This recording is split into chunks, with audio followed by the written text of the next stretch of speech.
Pemirsa Debakos, hari ini alhamdulillah kita bisa bersilaturahmi dan inilah seperti ini ya. Kan itu lurus. Iya. Kalau ke sebelah sini kan kita bisa lihat Bromo. Bromo nggak terlalu pas begitu lihat Arjuna, Gunung Arjuna. Di Pasuruan itu ada salah satu pesantren yang tertua lah. Ya ini Pangeran Mangkunegoro ini, begitu dia mau berangkat ke Mekah karena dia waliullah. Ya, waliullah. Dia mau berangkat ke Mekah diantarkan sama ikan putihan. Makanya keturunan saya setuju turunan nggak boleh makan ikan putihan. Jadi kalau makan ikan laut yang putih-putih begitu dipilih dulu, takut kena nih. Takut ada yang kena gitu ya. Apalagi kalau teri sama sekali nggak makan. Takutnya kan kalau teri kan ikan sama kecil tapi macam-macam ikannya kan gitu. Takutnya ada yang itu. Jadi Pangeran Mangkunegoro ini begitu berangkat ke Mekah, pulangnya itu berganti nama. Ya namanya diturunkan ke saya. Ganti nama Kiai Haji Abdul Hamid. Salah satunya waliullah yang berguru sama orang gila, yaitu dia. Dia mendirikan pendiri pondok pesantren di Pasuruan. Ya. Gitu. Dia salah satunya orang yang putra mahkota dari Panembahan Pamekasan. Nah sekarang itu namanya Kiai Haji Abdul Hamid.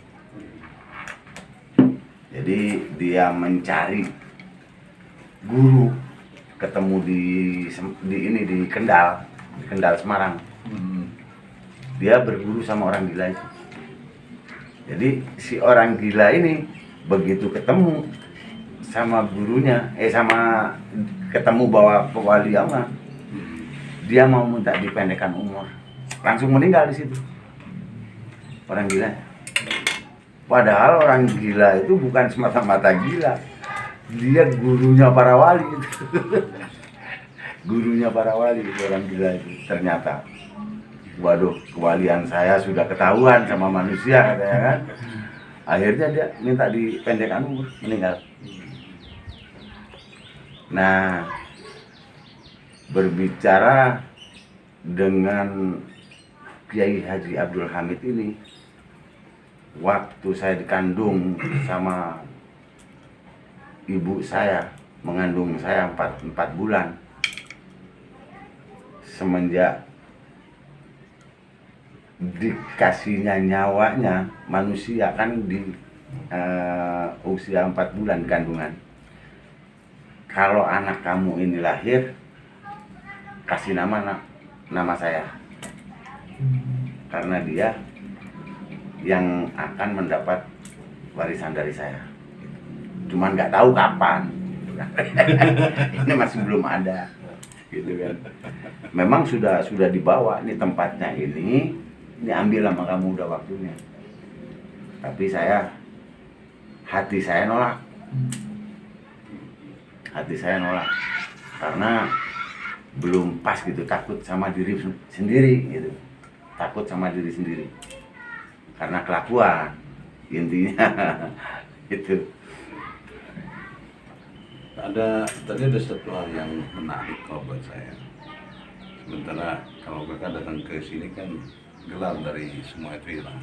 Nanti pas begitu kembali ke sana mungkin gelar itu melekat kembali. Iya. Itu kan tadi ada sebut Raden Panji.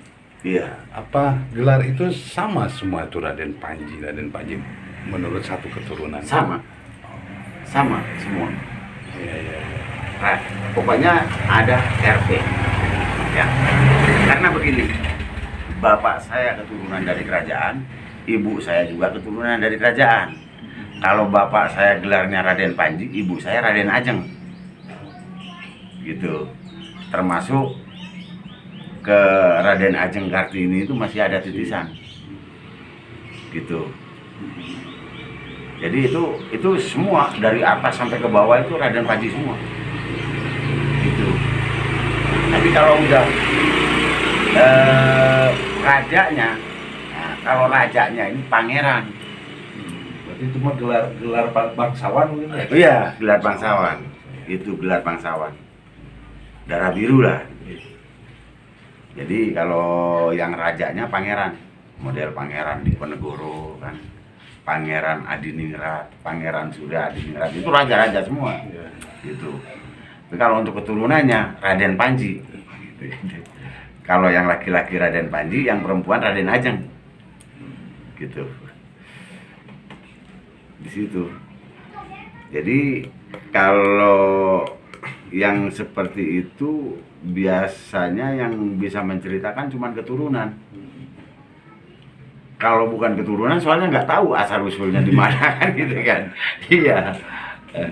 Karena kayak Prabu, nah, kan di sini kan Prabu ya.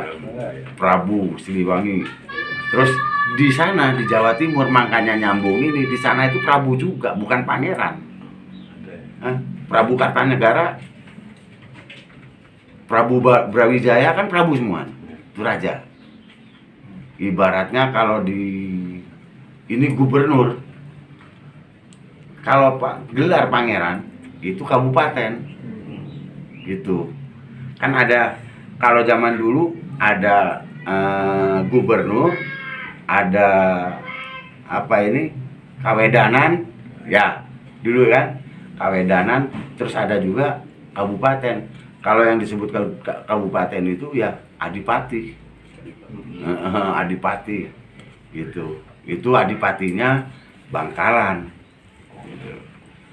Kalau Panembahannya Pamekasan itu karesidenan gitu. Kalau sekarang karesidenan, kalau dulu itu Panembahan gitu. Itu di atasnya adipati. Ya, senopati itu sama. Kalau senopati itu bahasa Jawa, adipati itu dari Madura. Gitu. Intinya sama. Gitu. Kayak adipati Gresik, banyak wedi. Kan gitu kan? Adipati Sumenep, Joko Tole. Kan gitu kan? Bapaknya ya Adipodoi.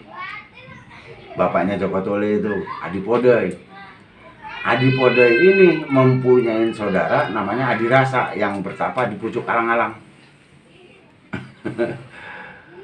Makanya tidak menutup kemungkinan banyak orang bilang kan, wah jandanya orang Madura katanya kan sama dengan perawannya orang Jawa. Bisa jadi karena apa?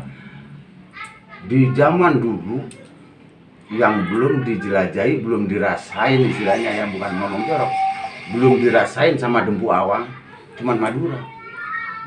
Yang lainnya semua udah pernah diperawanin sama Dempu Awang. Nah, Dempu Awang ini mempunyai perahu bisa terbang. Joko Tole pernah perang karena sama dia. Joko Tole ini waktu perang sama dia, kamu bisa melawan orang Madura, tapi kalau bisa ngelingkain mayat saya dulu. Makanya kalau Madura ada semboyan, daripada putih mata, mendingan putih tulang. Ya itulah. Jadi menunjukkan bahwa dia itu benar-benar mau membela rakyat Madura. Gitu. Jadi begitu si Joko Tole ini ngelawan sama Dempu Awang dibunuh, Joko Tole meninggal. Begitu ngedengar Joko Tole meninggal kalah dengan kerajaan dari Cina, Dempu Awang itu kan raja dari Cina. Jadi si Adirasa ini pamannya ini turut dari pertapaannya, dari pucuknya alang-alang. Langsung dilingkain 3 kali. Kamu belum waktunya meninggal. Bangun. Akhirnya kenapa kamu sampai begini?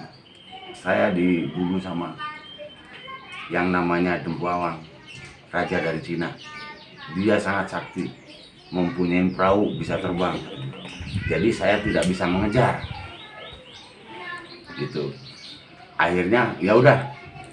Kamu saya kasih, kalau katanya orang sana, pecut petir api.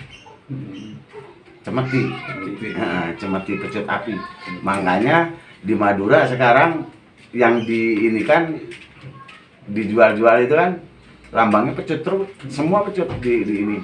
Nah itu lambang dari sananya itu. Bukan pecut itu karapan sapi, bukan. Intinya mah. Jadi intinya pecut itu dulu Joko Tole dikasih pecut cemeti ini api itu sama dirasain. Begitu dihantam sama pecut itu perahunya berantakan, hancur berantakan. Makanya piringnya mecat ke daerah ini dinamain ujung piring gitu. Terus batu yang di Madura ada batu tempat musyawarah dinamakan batu kursi gitu. Terus pecahan perahunya itu yang ada di situ dinamakan batu layar, ada di tengah-tengah laut. Sebelah sananya penjarahan Sewana Holil ada sebelah sana di tengah laut, batu ada layarnya.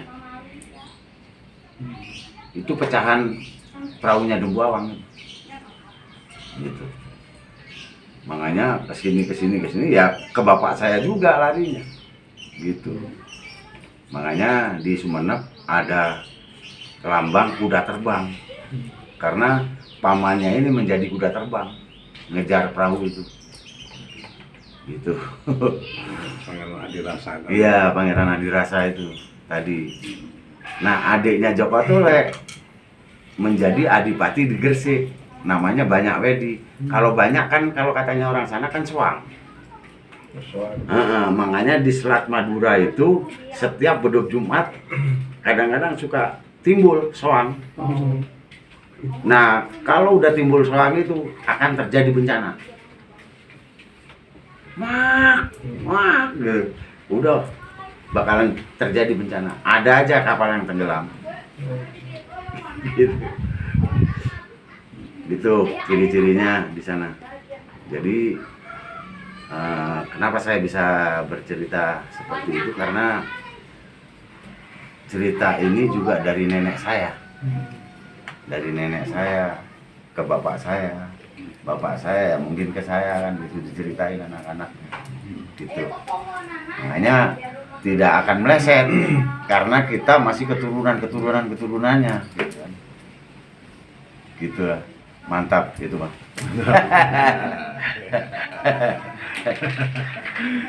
Mantap sekali. Mantap. Bung Eje mantap.